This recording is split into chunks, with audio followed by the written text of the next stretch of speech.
Principal Dawn Hochsprung was quite a bit younger than her husband George. But when they got married 10 years ago, both for the second time, she with 2 daughters and he with 3, George was marrying his boss. Dawn and I met, she was an assistant principal at our school, at Rogers Park Middle School, and I was a 7th grade math teacher at that time. And I just fell in love with her. George made the big decision. The time had come to propose. She turned me down 5 times. She asked you to marry her, but she turned you down. 5 times. 5 times. So what happened the 6th time? Well, the 6 times I waited till it wasn't such rough sailing.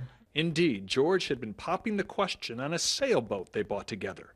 We got married on a sloop out of Mystic. Beth, Amy, and Ann are George's daughters from his first marriage. Erica is Dawn's daughter from her first marriage.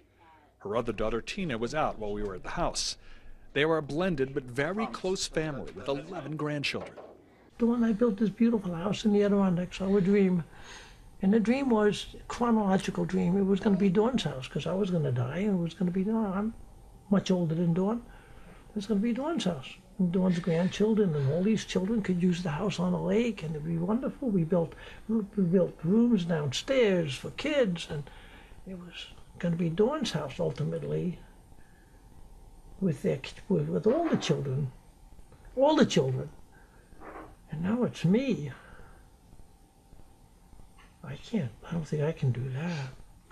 But I want to reiterate to you, George, you have these beautiful daughters and son-in-laws and grandchildren, and everyone will be here to take care of you. Is that right, ladies?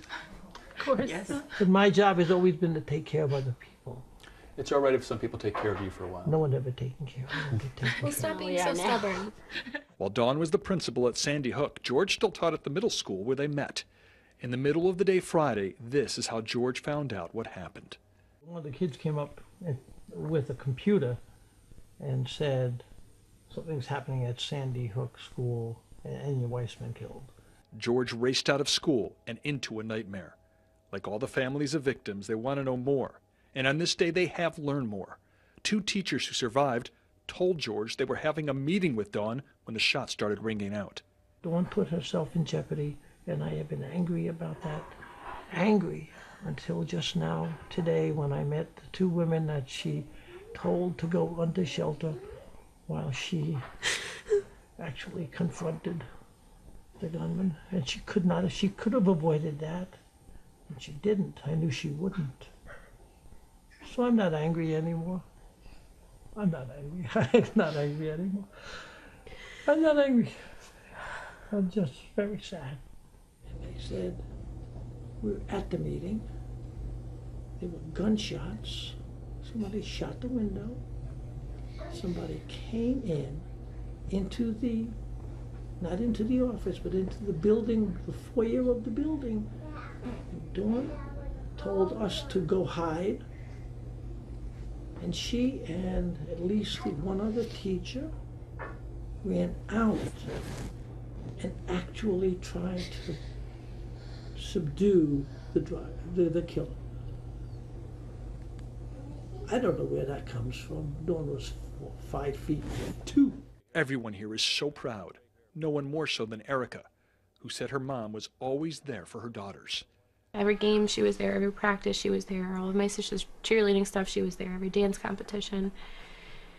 She was doing homework on the bleachers, but she was there, and she was my rock.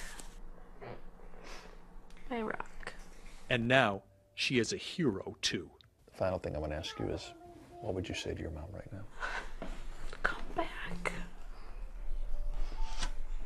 Just come back.